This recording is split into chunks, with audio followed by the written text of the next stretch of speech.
YouTube? Welcome back to UniX TCG, and today we have another gameplay video coming at you from the One Piece card game sector of Universe X. Today is going to be Kinemon versus, Zoro. And these are two powerful titans in the current meta, so I decided it'd be cool to just revisit it, have another go. We changed up the angle a little bit, went a little higher. We're able to get everything in there, but there's a slight bit of crookedness, so bear with me. But I'm also going to test out my new interface and kind of get prototype version 1 on that. So I hope you guys enjoy it. Past that, as per usual, if you want to support the channel in a nice and free way, all you got to do is like the video. Make sure you, hit that subscribe button if you haven't already. Hit the notification button so you never miss a beat. And comment. Let us know how you thought the match went, how you liked the matchup, what you may have done differently, all of these things. And I'll respond as soon as I can. So yeah, we're about to jump directly into the game. And then we'll have some messages from our sponsor, as we always do. And yeah, I hope you guys enjoy the content. Stay tuned for this week. There's going to be a lot of stuff coming out for multiple card games. So we're expanding. Alright, so we're starting off.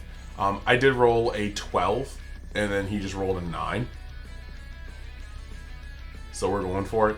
I'm going to take second. I know Zoro is better. Lots of people feel like Zoro is better on the play, like not on the draw, but I actually, being a red deck, I do like being on the draw. I also like being able to start off with Curly Don or Nami into another 1-drop. However, the other main thing is that I don't want Kinemon on the draw, because Okiku into Yamato is the surefire way for me not to have a board for the first couple turns. If not the rest of the game, it's just not a good look for me. So we definitely had to mulligan because our hand was decent, but against Kinemon you just can't assume that you're going to land a Robin.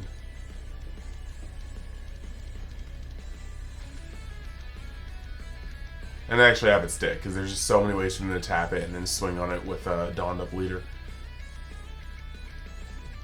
But I was able to see the Robin and the Curly Dawn in my mulligan hand, so off we go.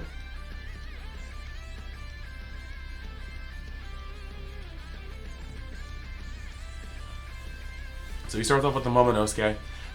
He is free from Vista happening, so it's a pretty open turn. Using the Curly Dawn, I'm going to look at my hand real quick to make sure I'm making the best choice, and we just take a Tama. Passing back the turn.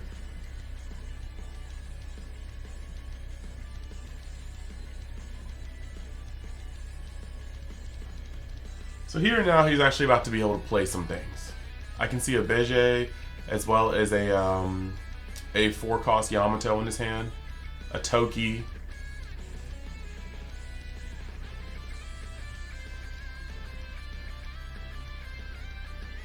Activating Kinemon's effects. Then activating Momonosuke. I see an Ode and another Momonosuke, a Law. A Raizo.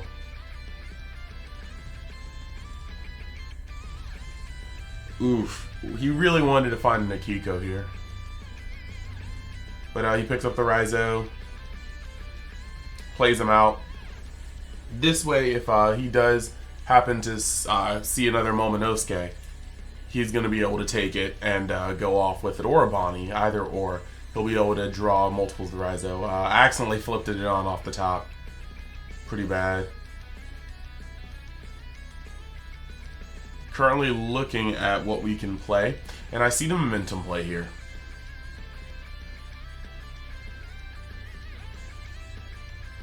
There's a lot going on with this hand. I believe in this hand there's 2 Vistas, the Sunny, there's a whole lot of stuff.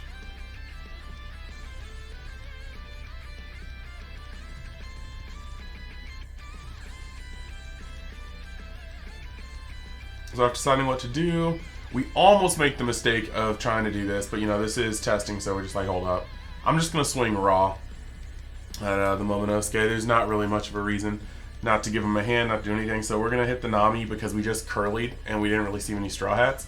You have to be a little cognizant of like your numbers, thinking about what you've seen off your search and what you have in your hand. I just felt like I was going to either miss or potentially ruin my chances of Nami if I use Curly first. Now we're going to use Curly now that we've successfully picked up a Straw Hat.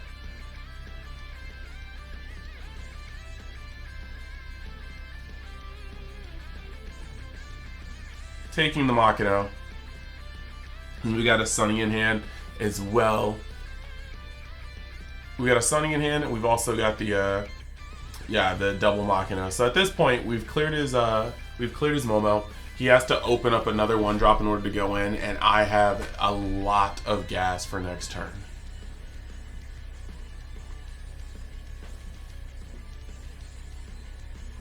But I also see he has a lot of blockers as well. Yep, I see an Ezo, I see a Killer, I see a Scratchman. He activated Kinemon's effect to play...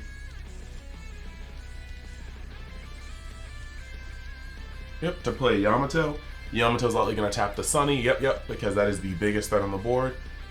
The Curlies have to get pumped normally. The Nami can get pumped as a 1-drop. However, it is going to be the Sunny that is going to go up to the highest. So that's pretty good. Swinging in with Kinemon. Deciding what the next play is. He's got a fair amount of blockers, so I see he wants to make sure that he can at least protect some of his face because he's starting to see the board build.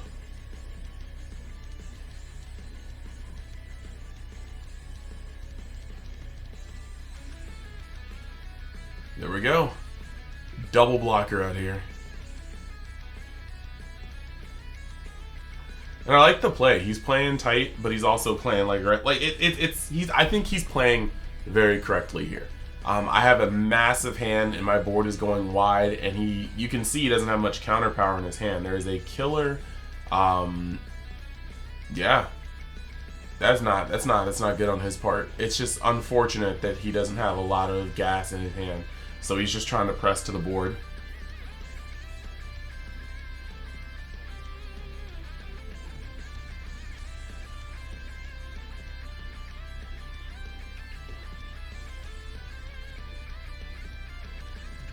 So the 1 blocker would have just been easy Vista, but now that there's 2 blockers, I have to really decide what I want to do here.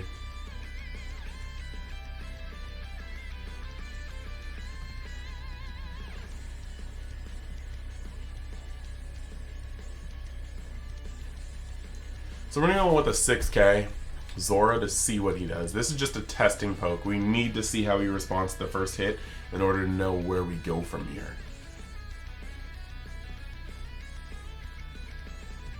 With an Ezo, a Scratchman, a Poo, and 1 more card in hand.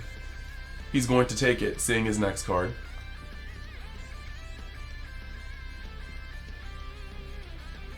Well, that's 2 Scratchmans now?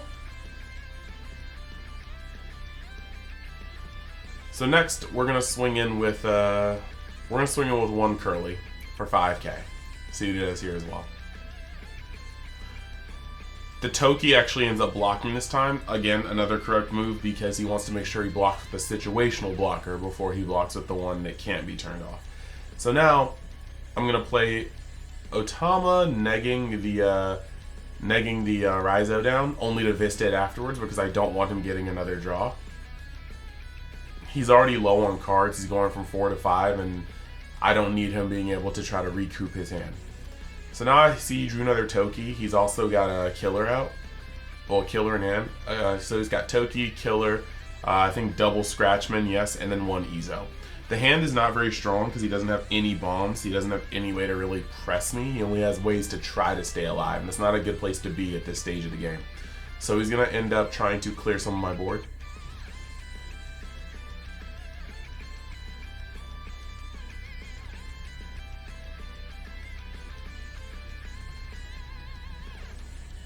Ask how many cards I have in hand. I believe it's 7 at that point.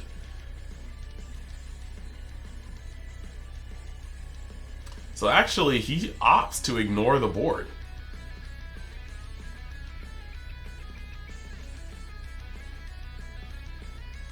Very interesting. I suppose at this point, he looked at his hand and realized that he doesn't have more than a couple of turns. With 4 life and the 2K counters he has in hand, he realizes that he may have 1 to 2 turns, but what he does not have is another 3 to 4. So instead of trying to edge me out of the game, he's actually just being very aggressive. Now I'm looking at my hand. 7k is a lot, and I'd have to ditch 2 cards out of my hand right now, and I'm not sure if I really want to do that. So I get a little greedy and I end up taking the life, and he ends up playing 2 more blockers to pass his turn. He really wants to make sure that he can keep the momentum going. I'm trying to get up to the point where I can play my Whitebeard, as you know, most red decks like to do. I have 1 in hand, but I still have another Vista, and I actually have a few rushers. So we're gonna play Vista and immediately get rid of the killer blocker, because we cannot have that guy getting him more draws, getting him out of the current hand he has. Then I'm gonna go up to 7, and I am going to swing on. I need to clear his Yamato, but I know he has 2 blockers, and I don't have enough to clear his blockers, so we have to go off of that.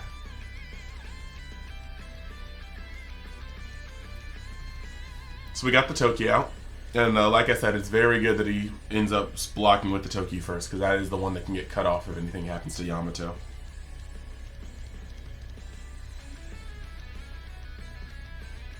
So now we're going to end up swinging with Vista again. We're trying to get out of it, and at this point, he's just saying that, you know what, if he can, he's going to try to get out of this with counter power and blockers, because he wants to maintain his ability to swing at me twice.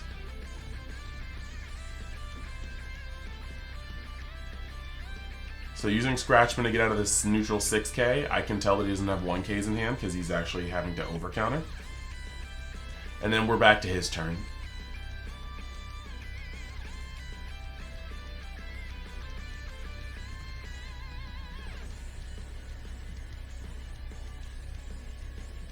It's a rough point to be at. He's still at a healthy 4 life compared to my 2, but my board is overwhelming compared to his board.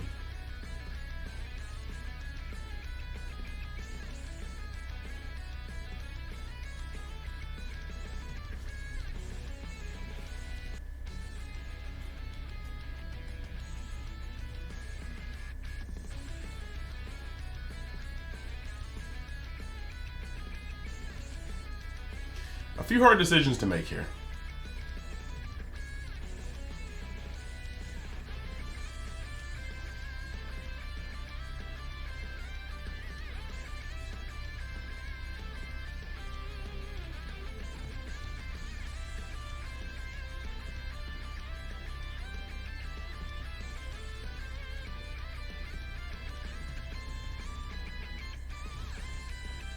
This actually is pretty tough, so. Alright, so putting a 9k swing on my leader. He's really hoping to survive the following turn.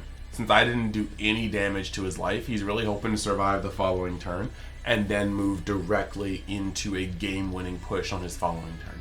Now, I've been here and it hurts. I was facing a mirror in the last regional playing Kinemon, and it was just really rough trying to come back when my only beater that I saw that game was Yamato. So I have to combo up to 11k to get out of his 9k swing, again giving him information on my hand. He now knows I don't have 1ks, and so he can punch with 1k over, or neutrals, knowing I'll have to drop 2k.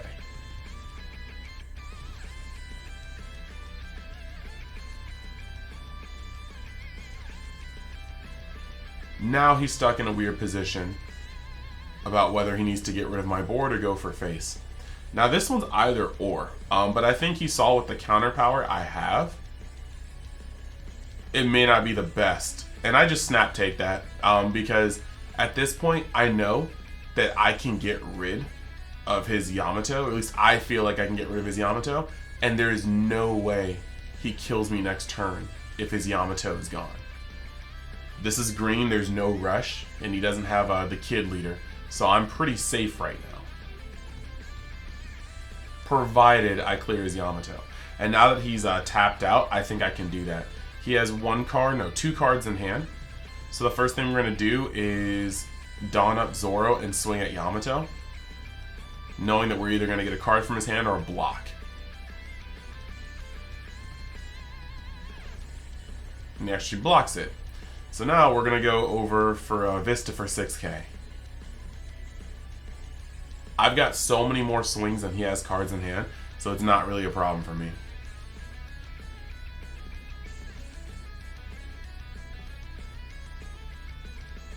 Scratchman out of it. 1 card in hand now. And now we're going to Machino on Nami, boosting up to 6k with Zoro's boost and swinging neutral. And that's the rest of his hand. Now granted, because I have to go into this, he's effectively saved himself the turn. But he also doesn't have any way of stopping this. So we're just going to go into a rusher. I'm going to swing again.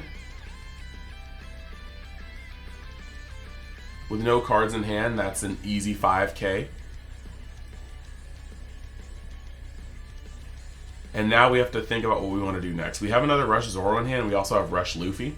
But we want to make sure that we can actually, like... let's see. Yep, there we go. He can only kill so many things. But we're going to play Robin to make sure that even if he puts a blocker up next turn, there's no way he's getting out of what we need to do here. So he draws for turn. It's looking very bleak for him. He can't play a chump blocker because Robin will destroy it. And I have at least 1, 2, 3, 4, 5 swings coming out of next turn. Provided he could probably get rid of 1. So he's in dire straits, and his deck isn't helping him. He ended up drawing, I believe, another Scratchman of Pooh.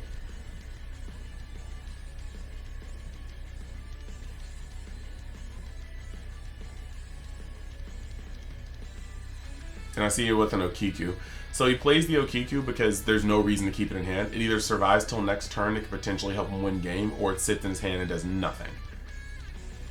So now he's thinking about what he should do next. A little bit of an overthink on this part, because if that's a Scratchman of Pooh in his hand, his only option is to dawn up as hard as possible and simply swing over what he feels to be the biggest threat.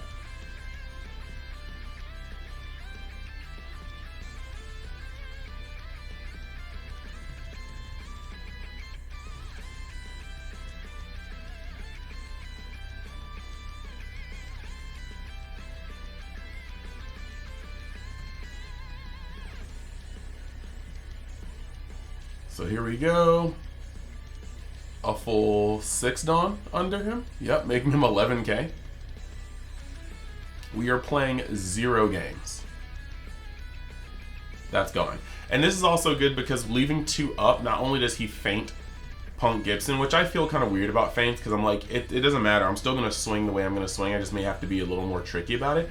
But what leaving 2 up does here is if he takes the life, he can assess the board and see if he wants to take a potential Punk Gibson to hand or activate its trigger. And that's the most important part here. He could take a life and get Punk Gibson and go, no, instead of letting it tap 1 thing here, I'd rather have it block 2 attacks, stopping an attack that's maybe 6k, 7k, 8k, and then tapping something down. So I respect that play a lot. He's playing the best he can from behind.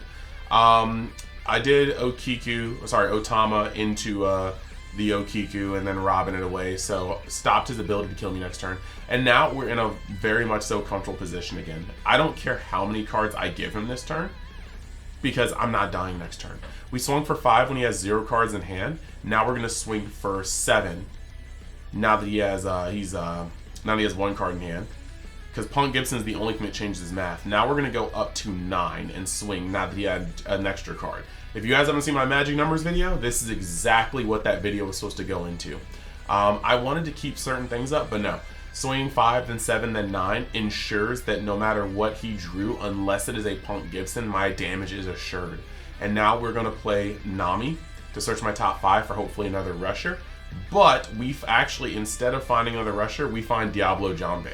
We are taking no chances. Even if he were to receive a Law and like a Killer plus a Beige, we want to make sure that next turn he's getting hit in the face for 14k.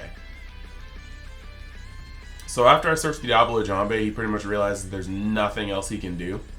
Yeah, it's just over at that point. He's got a Yamato, a Scratchman of Pooh, an Odin. He finally got an Odin from life, unfortunate. And so he just says, screw it. He swings at me and he goes out like a warrior. Offers the handshake, and that's it. So yeah, that was that. I hope you guys enjoyed the match. We're gonna go over to the closing and then go straight into the sponsored message. So yeah, that was the end of that. Let me know what you guys think of it. I think I opened pretty optimally. Like, I think I actually opened pretty cracked, and I think my homie did not open nearly as cracked. But I did actually really like his ability to not only play from behind, but also to understand at what point in the game that he was not going to win by normal conventional Kinemon means. So he actually switched up his gameplay in order to be able to put me in a point where if I didn't kill him, he was likely going to kill me. And I think that's a very important skill that a lot of players currently lack, the ability to look at the game and know when your entire shift needs to happen in order to secure a game outside of your normal means. So yeah, that was pretty cool. I thought he played very, very well. And yeah, that was the matchup. Sometimes that's the way it goes. I see, like I said, Kinemon will do a lot of stuff consistently. But you just saw, like right there, I high rolled and he low rolled, and that was just murder she wrote on that one. Very, very slim chances of him bringing that one back, but he played out the best he could. So yeah, thank you guys for watching. I hope you guys enjoyed it. Let me know your thoughts in the comments, and I will have this message from Mr. TCG. But right before we do that, I gotta remind you guys, later this month they are having the Great Pirate Festival, where first place wins boxes and the Super Pre-Release winner Luffy, whereas second place will win boxes and the Manga Ace, and then there are more boxes and packs given out from then down. It's going to be in Missouri, where the store is actually located, and you can find the registration link in the description. So hop on that. I'll see you guys next time. Thanks for watching. So let's talk about Mystic TCG, your one-stop shop for all your TCG needs. On the site, you can buy or pre-order plenty of sealed product for plenty of games. Just make sure though, if you're pre-ordering, to give it 3 to 4 months in advance to start looking, because sometimes the product is indeed hot, supply and demand, you know.